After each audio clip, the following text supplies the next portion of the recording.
Thanks, Denise.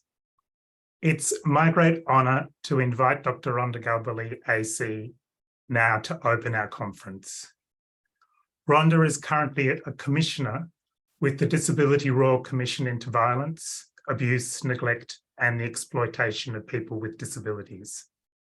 Prior to that, she was a board member with the National Disability Insurance Scheme.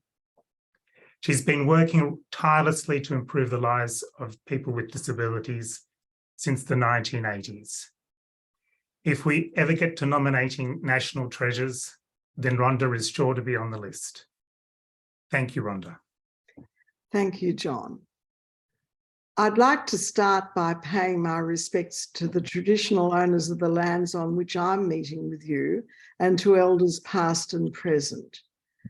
And congratulations on the formation of practitioners and researchers in early childhood intervention, incorporated just this year, and the holding of your inaugural national conference. And with that, before I go on, I'd just like to say that I think John should be nominated as a national treasure as well for his contribution to this whole area of early childhood. It's just been so profound. So it's such a pleasure to be with you at the launch of this very important conference. The theme of equity and excellence is so relevant. And this is because equity and excellence are often considered oppositional concepts rather than essential to each other. And I would state from the outset that you absolutely can't have excellence in learning and development without equity and without access and inclusion that comes from equity. It is important that we continue to bring people together to discuss how to improve the lives of young children and their families. And the linking of research, practice and research into a virtuous circle is particularly important if we're going to learn what works, what doesn't, because we learn just as much from what doesn't, and why in particular, and then to advocate for what we learn that works to be applied to policies and practice across states and provinces and countries. The period between birth and the start of school is so important. It is a time when children experience their most rapid development. That window of development is a particularly important time to assist children with developmental disabilities. And this is why we must keep learning about how best to support children's development, whatever their disability. As a Commissioner on the Disability Royal Commission, where we're looking into violence, abuse, neglect and exploitation, I'm constantly thinking about development.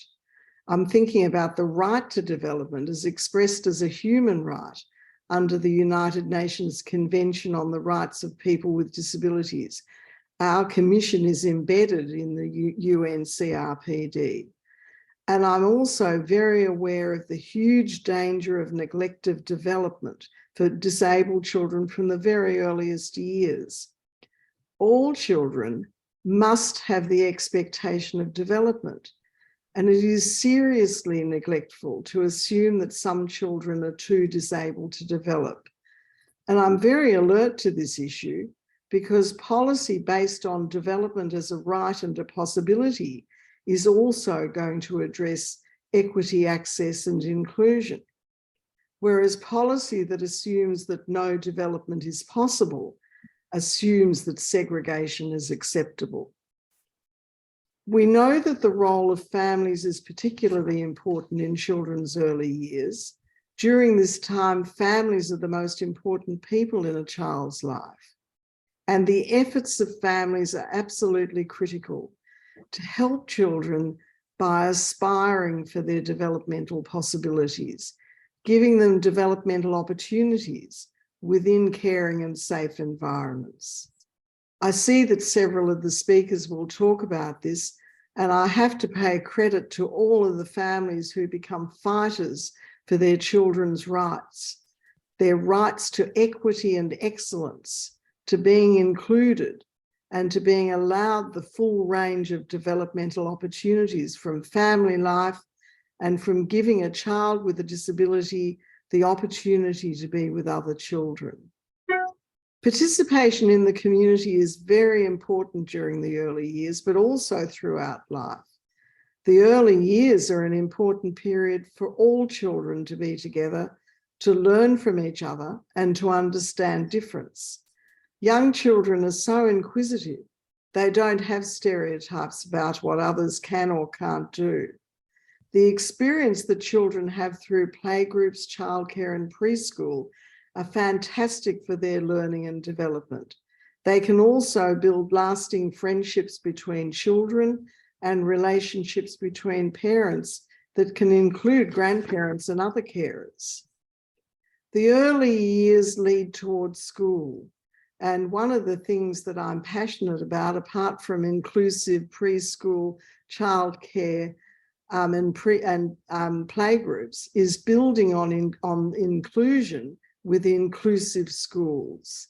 It is important that the early years build the foundations for children with disabilities to learn alongside their peers when they go to school, but also that schools become truly inclusive with, amongst other things, professional development for teachers, co-teaching and coaching for teachers, individualised learning for every child, flexibility, age-appropriate curriculum, and most important, ensuring that every child is welcome at the local school and is fully included.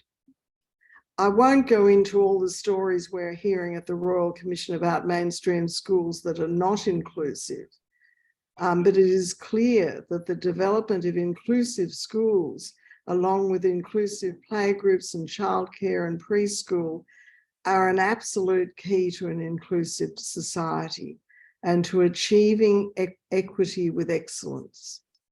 So thank you for your invitation to open this conference. I'm very excited about the work you're doing and I wish you well. And I hope that John will put all the findings from the conference together and send them into the Royal Commission because they'll be very valuable to our work. Thank you very much.